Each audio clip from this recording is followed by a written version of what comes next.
plateau lié à un ressort. Un point matériel S de masse M0 est posé sur un plateau horizontal de masse M', lui-même attaché à un ressort vertical de longueur à vide L0 et de constante de raideur K. On suppose que l'ensemble est astreint à se déplacer uniquement suivant la verticale. L'ensemble étant à l'équilibre, on appuie sur le plateau qui se déplace vers le bas d'une distance d. On le lâche sans vitesse initiale à l'instant t égale à 0. On repère la position de la masse et du plateau par la cote Z, mesurée sur un axe vertical ascendant au Z, ayant pour origine la position à l'équilibre. 1. Exprimer l'allongement algébrique delta ZE du ressort lorsque l'ensemble est à l'équilibre. 2. On suppose que le contact entre la masse et le plateau maintenu, établir l'équation différentielle vérifiée par Z, en déduire la loi horaire Z de T. 1. L'allongement algébrique à l'équilibre. L'allongement algébrique delta ZE à l'équilibre. On a ici le système en équilibre. Donc le système est formé d'un point matériel et d'un plateau. Le point matériel de masse M0 et le plateau de masse M'. Donc la masse totale du système c'est M. Et en équilibre, donc on va appliquer la première loi de Newton. La somme des forces appliquées est égale à 0. Donc puisque le système est en équilibre, donc la somme des forces extérieures est égale à 0. Donc on a P plus T est égal à 0. Par projection sur l'axe OZ, donc c'est PZ plus TZ est égal à 0. PZ, on projette P sur l'axe OZ, la projection dans toute la longueur, mais le vecteur force P et K de sens opposé, donc c'est moins MG plus T, la projection T sur l'axe OZ dans toute la longueur, et T, le vecteur force T et K, même sens, donc TZ est positif. Donc c'est T est égal à 0. Donc T, intensité, positif. Donc 6K fois la valeur absolue de delta L. La valeur absolue de delta L est égale à delta L si delta L est positif, est égal à moins delta L si delta L est négatif. Dans notre cas, on va voir est-ce que delta L est positif ou bien négatif. Delta L, c'est la longueur delta L, c'est la longueur finale LE, la longueur finale LE, moins la longueur initiale L0. Moins L0. Ici, dans ce cas, le ressort est comprimé.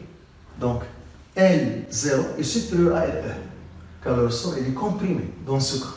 Donc, delta L est négatif. Delta L est négatif dans notre cas ici. Donc, puisque delta L est négatif, je dois remplacer la valeur absolue par moins delta L. Donc, T est égal à moins K delta L. T à intensité, nous avons dit qu'il est positif. Donc, delta L est négatif avec ce moins, donc c'est positif. K est toujours positif. Voilà. Donc, moins Mg moins K delta L est égal à 0. Et delta L, c'est delta ZE. Delta ZE. Donc, moins K delta ZE est égal à N fois G. Donc, delta ZE est égal. Donc, delta ZE est égal à moins NG sur K. C'est l'expression de delta ZE. Elle est négative car le ressort est comprimé. Deuxièmement, l'équation différentielle et horaire de mouvement. L'équation différentielle et horaire de mouvement. L'équation différentielle d'abord. On applique la deuxième loi de Newton. Lorsque le corps est en mouvement, d'après les données, à t égale à 0, on a déplacé le corps d'une distance d vers le bas et on a lâché le système sans vitesse initiale. Donc, à un instant t, il y a un mouvement, et à un instant t, il y a cette position, à un instant t, où l'ordonnée de G sont ici et Z. Donc, on applique la deuxième loi de Newton.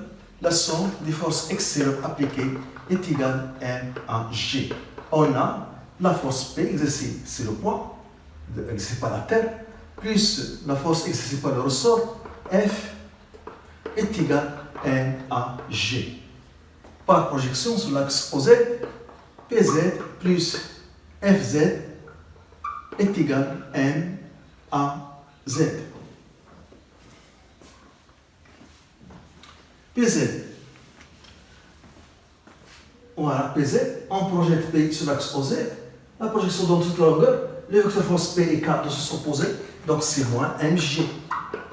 Plus FZ, voilà, sa projection dans toute la longueur, le vecteur force F et K, même sens, donc c'est plus F est égal à M à Z, c'est Z de points. F est une intensité positive, donc c'est K fois la valeur absolue de delta L. Donc delta L, la valeur absolue de delta L, elle est égale à delta L si delta L est positif, est égal à moins delta L si delta L est négatif. Delta L ici, on détermine delta L, l'allongement, la longueur finale, moins la longueur initiale. C'est ça la longueur finale. C'est ça la longueur finale. Moins la longueur initiale. Donc, la longueur finale ici, on le voit, c'est cette longueur-là, c'est LE plus Z. C'est LE plus Z. LE plus Z. Moins la longueur initiale. Donc, on voit que cette différence est négative, car L0 est supérieure à cette somme.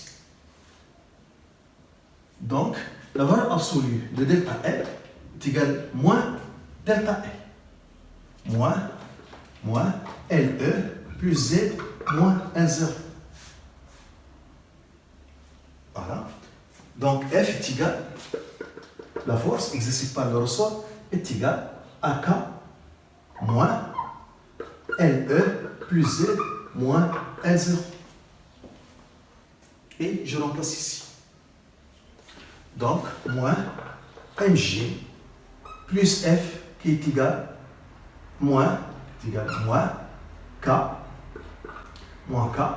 le plus z moins l0 est égal, voilà, est égal à m z de point.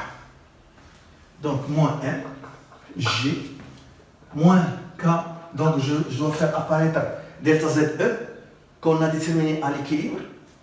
Donc, K est égal à moins K, LE, moins L0, voilà, delta ZE, moins KZ est égal à M, Z de point.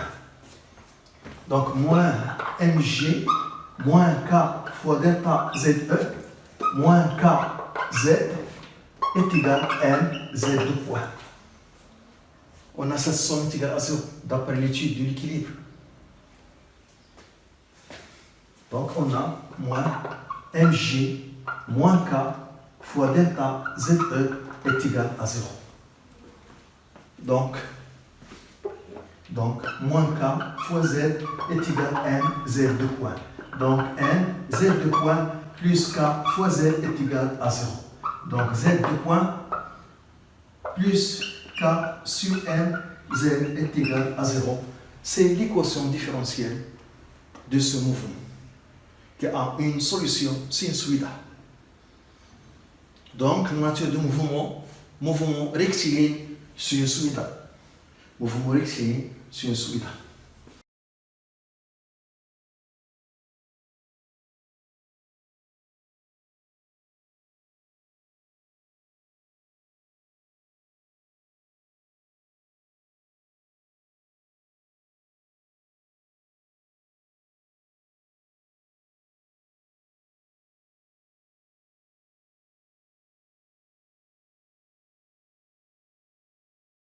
Donc, la solution, c'est l'équation horaire. Donc, la solution de l'équation différentielle, est l'équation horaire.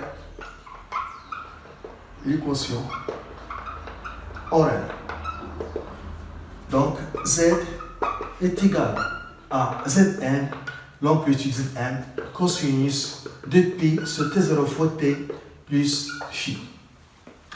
Donc, solution sinusoïdale. Donc, le mouvement est rectiligne sinusoïdal. Pour déterminer Zn et phi, on utilise les conditions initiales à t égale à 0. On a les conditions initiales à t égale à 0. On a Z0 égale. On a déplacé le corps vers le bas, en dessous de O, d'une distance d, et on a lâché le système sans vitesse initiale. Donc, Z à t égale à 0, c'est moins d. D est une distance positive. Et sans vitesse initiale, à t égale à 0, donc c'est 0. Donc, Z0 est égal à Zn cosinus phi. C'est moins d est égal à Zn cosinus phi. Donc, l'amplitude Zn est égal à moins d sur cosinus phi. Donc, Z point est égal, je dérive par rapport au temps. Donc, c'est égal à moins Zn de pi sur T0 sinus de pi sur T0 fois T plus phi. Z point à T égale à 0, il est égal à moins Zn fois 2pi sur T0 fois sinus phi est égal à 0. D'après les droits. Donc sinus phi est égal à 0. Donc sinus phi est égal à 0. D'où phi est égal à 0 ou phi est égal à pi. Il faut choisir phi tel que Zn est positif, car l'amplitude, par définition, est positive. Donc, puisque Zn est positif, donc si je choisis 0, phi est égal à 0, cosinus 0 est égal à 1, je trouve Zn est égal à moins d, négatif. Et si je choisis phi est égal à pi, cosinus pi est égal à moins 1, avec ce moins, on trouve Zn est égal à d, positif. Donc, puisque Zn est positif, on choisit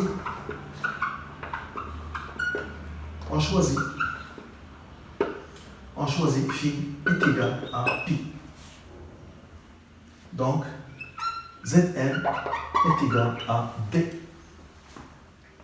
Et l'équation horaire, Z est égal à d cosinus de pi sur T0 fois T plus pi. Et cosinus de alpha plus pi, c'est moins cosinus alpha. Donc Z est égal à moins d cosinus de pi sur T0 fois T.